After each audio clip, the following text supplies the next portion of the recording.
नमस्ते छात्रों। आज हम विकारी शब्द में से सर्वनाम शब्द देखने वाले हैं।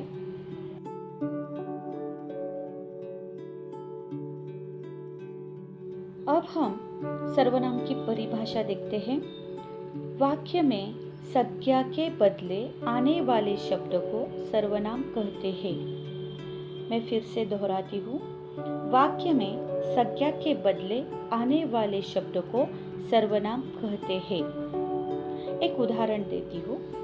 राघव गाँव गया है, वह कल आएगा। तो इस वाक्य में राघव गाँव गया है, तो दूसरे वाक्य में वह कल आएगा। वह यानी कि राघव। तो यहाँ राघव जो है संज्ञा है और संज्ञा के बदले दूसरे वाक्य में वह लिखा है। तो संज्ञा के बदले आने वाला शब्द वह यानी सर्वनाम युक्त शब्द है। तो इस वाक्य में वह राघव गाँव गया है, वह कल आएगा। इस वाक्य में वह शब्द सर्वनाम युक्त शब्द है। अब हम देखेंगे सर्वनाम के भेद। सर्वनाम के 7 भेद हैं। 1 पुरुषवाचक सर्वनाम, 2 निश्चयवाचक सर्वनाम, 3 अनिश्चयवाचक सर्वनाम, 4 निजवाचक सर्वनाम, 5 आदरसूचक सर्वनाम, 6 संबंधवाचक सर्वनाम, 7 प्रश्नवाचक सर्वनाम। तो इन भेदों को हम विस्तार से देखेंगे।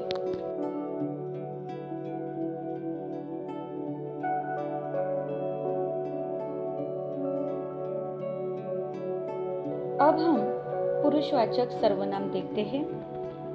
वक्ता, श्रोता या अन्य जिसके विषय में बोला या लिखा जाता है या अन्य के नाम के बदले आने वाले सर्वनाम को पुरुषवाचक सर्वनाम कहते हैं। जैसे कि मैं, हम, तू, तुम, आ, यह, ये, वह, वे, आप। इस प्रकार से उदाहरण के तौर पर आप आए, अच्छा लगा।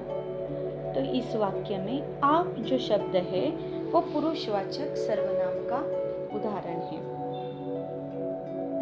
अब हम दूसरी भेद की ओर बढ़ते हैं।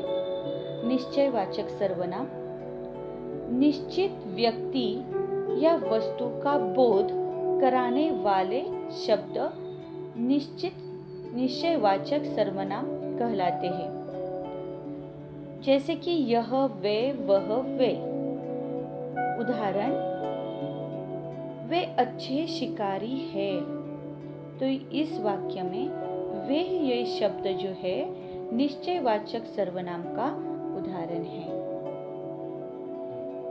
अब हम अगले भेद की ओर बढ़ते हैं। अनिश्चयवाचक सर्वनाम जिस सर्वनाम से किसी निश्चित व्यक्ति या वस्तु का बोध न हो उसे अनिश्चयवाचक सर्वनाम कहते हैं।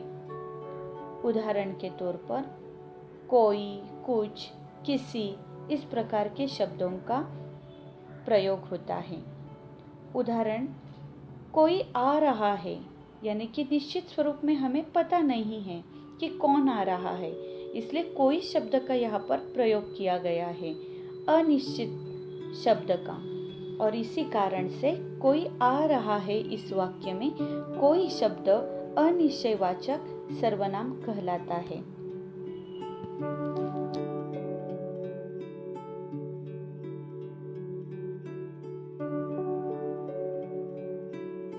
अब हम निजवाचक सर्वनाम देखेंगे।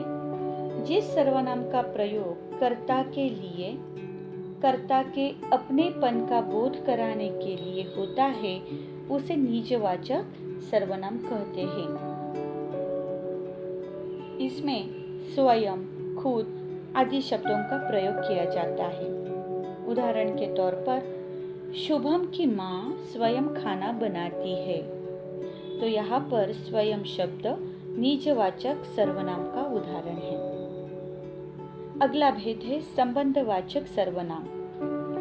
जो सर्वनाम शब्द एक बात का दूसरी बात से संबंध ज्ञात कराते हैं उन्हें संबंधवाचक सर्वनाम कहते हैं। ये सर्वनाम शब्द दो उपवाक्यों को जोड़ते हैं। जिनसे, जिसने आदि सर्वनाम युक्त शब्दों का यहाँ पर प्रयोग किया जाता है।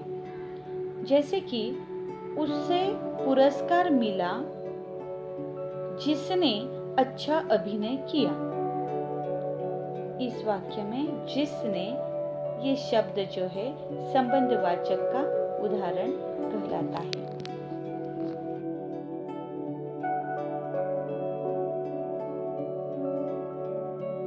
अब अगला भेद है प्रश्नवाचक सर्वनाम।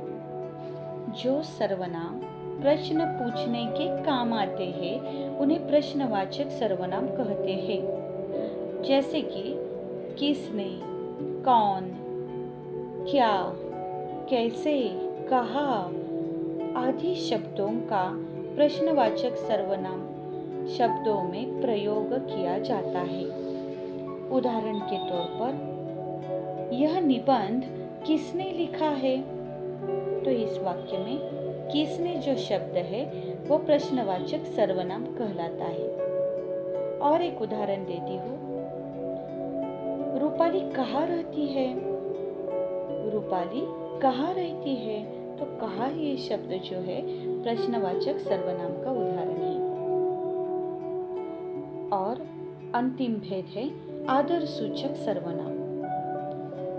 इसमें बड़ों के प्रति सम्मान या आदर का भाव सूचित करने के लिए आदर सूचक सर्वनाम का प्रयोग किया जाता है।